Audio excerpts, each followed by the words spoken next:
અમદાવાદમાં બાળકોના લંચ બોક્સમાં વધતા જંક ફૂડને લઈને અમદાવાદ જિલ્લા શિક્ષણાધિકારી સખત બન્યા છે। ડીઓ દ્વારા અમદાવાદની તમામ શાળાઓને પરિપત્ર જારી કરી સૂચના આપવામાં આવી છે કે વિદ્યાર્થીઓ હેલ્ધી ફૂડ લાવે તે માટે વાલીઓને જાગૃત કરવામાં આવે। વિદ્યાર્થીઓમાં વધતા ફાસ્ટ ફૂડના ચલણ અંગે ડીઓએ ગંભીર ચિંતા વ્યક્ત કરી છે। ખાસ કરીને દિલ્હી એમ્સમાં આ ફાસ્ટ ફૂડના કારણે ધોરણ 11ની વિદ્યાર્થીનીના મોતની ઘટનાને ગંભીરતાથી લેવામાં આવી છે। શાળાઓને સૂચના આપવામાં આવી છે કે બાળકોના આરોગ્ય માટે લંચ બોક્સમાં ઘરેલું અને પૌષ્ટિક ખોરાકને પ્રોત્સાહન આપવામાં આવે। ડીઓએ કહ્યું કે બાળકને જેમ મોબાઈલના દૂષણથી બહાર લવાય છે તેમ જંક ફૂડથી પણ બહાર લાવવાની હાલના તબક્કે સવિશેષ જરૂરિયાત છે। તેમણે કહ્યું કે દિલ્હી એમ્સની ઘટનાએ તમામ લોકોની આંખો ખોલી દીધી છે।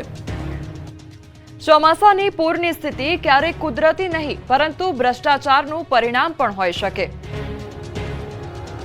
જૂનાગઢમાં દર ચોમાસે સર્જાતી પૂરની સ્થિતિ એ કુદરતી આફત નહીં પરંતુ વગદાર બિલ્ડરો અને ભ્રષ્ટ વહીવટીતંત્રની મિલીભગતનું પરિણામ છે। તાજેતરમાં ડ્રોન દ્વારા લેવાયેલી તસવીરોમાં ખુલાસો થયો છે કે ઝાંઝરડા રોડથી ઓધડનગર સુધીના કુદરતી વોકળાઓ પર ગેરકાયદેસર દબાણ કરી બહુમાળી ઇમારતો અને સ્લેબ ખડકી દીધા છે, જેના કારણે કુદરતી જળપ્રવાહ અવરોધાયો છે અને સ્થાનિકોના ઘરોમાં પાણી ભરાવાની સમસ્યા સર્જાય છે। સૌથી ચોંકાવનારી બાબત એ છે કે વોકળાઓને જુડાના સરકારી નકશાઓમાંથી ગાયબ કરી દેવામાં આવ્યા છે।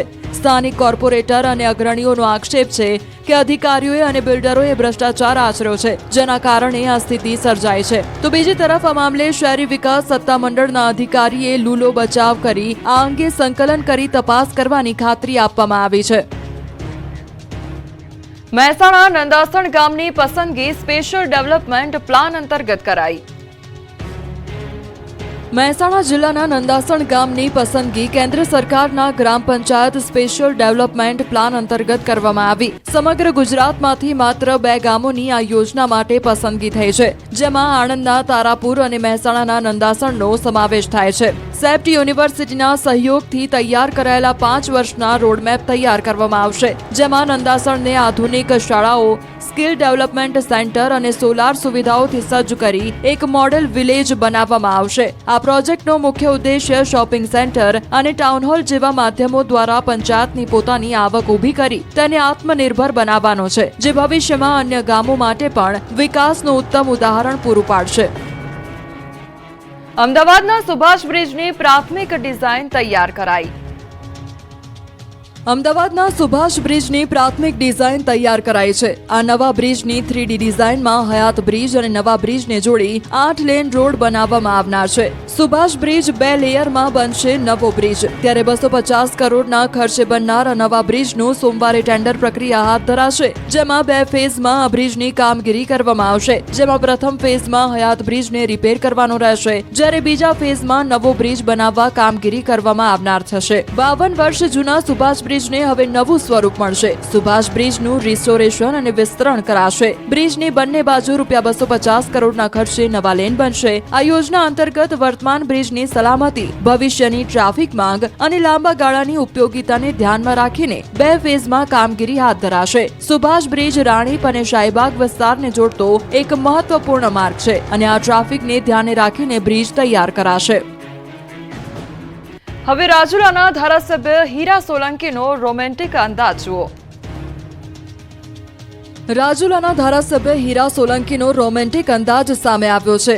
જાબાજ નેતા તરીકે જાણીતા હીરાભાઈ સોલંકીએ પોતાના લગ્ન જીવનના 40 વર્ષ પૂર્ણ થવાની વર્ષગાંઠ અત્યંત અનોખી રીતે ઉજવી છે। 40મી વર્ષગાંઠના ખાસ માઇલસ્ટોનને યાદગાર બનાવવા માટે હીરાભાઈએ પત્ની સાથે જાફરાબાદના સુંદર સમુદ્ર કિનારે એક વિડીયો શૂટ કર્યો। વિડીયોમાં તેઓ પત્નીનો હાથ પકડીને દરિયા કિનારે ફરતા, લહેરો સાથે રમતા અને અનોખા અંદાજમાં પોઝ આપતા જોવા મળે છે। આ સાથે જ અમરેલી જિલ્લાના સુંદર દરિયા કિનારાની કુદરતી સુંદરતા પણ ખૂબ સારી રીતે ઉજાગર થઈ છે। કાશ્મીર સર્ચ કરવાનું ભૂલાવી દે તેવી ફ્લાવર વેલી સુરતમાં તૈયાર।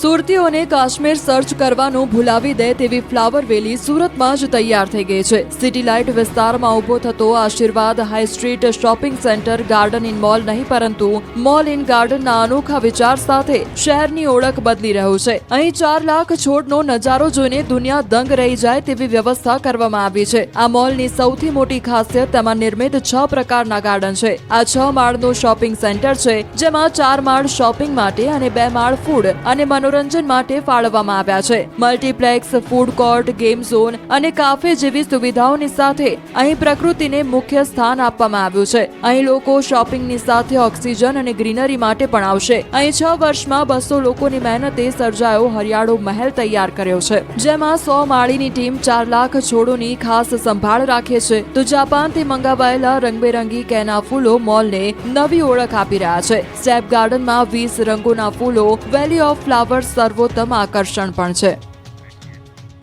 મહેસાણામાં આંગણવાડીઓને નવો લુક અપાયો.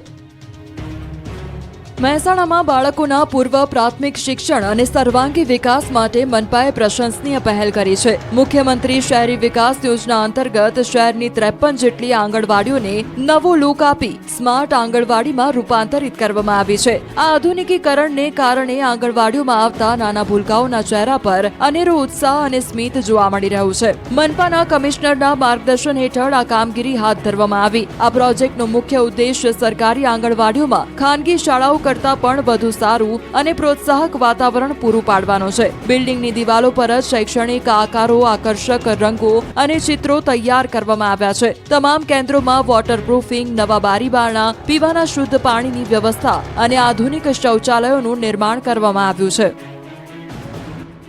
શિયાળામાં કાળા તલનું કચરિયું બન્યું લોકપ્રિય.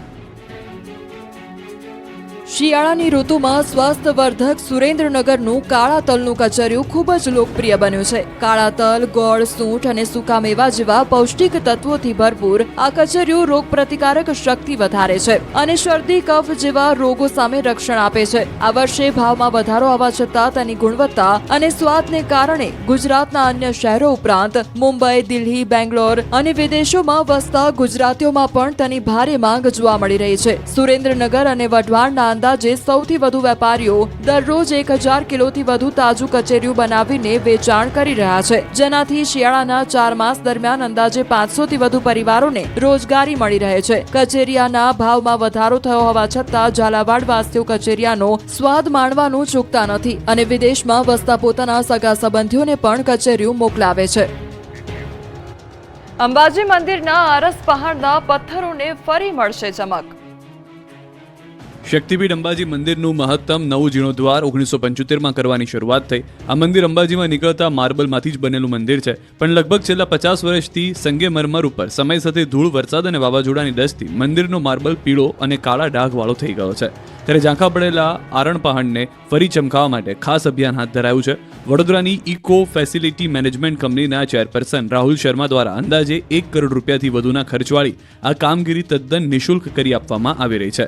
પાવર વોશ અને સ્ટીમ વોશ જેવી આધુનિક ટ્રીટમેન્ટ દ્વારા 3 તબક્કામાં 180 દિવસમાં આ સફાઈ પૂર્ણ કરવામાં આવશે, જેનાથી અંબાજી મંદિર ફરી એકવાર પોતાની સફેદી સાથે સંગેમરમરવાળું ચમકતું જોવા મળશે. આમ હવે અંબાજી મંદિરના જીર્ણોદ્વારને 50 વર્ષ થવા જઈ રહ્યા છે, ત્યારે અનેકો વખતના વરસાદ, વાવાઝોડાથી ડાઘાવાળો માર્બલ ફરી તેની ઓરિજિનલ ચમકમાં આવશે.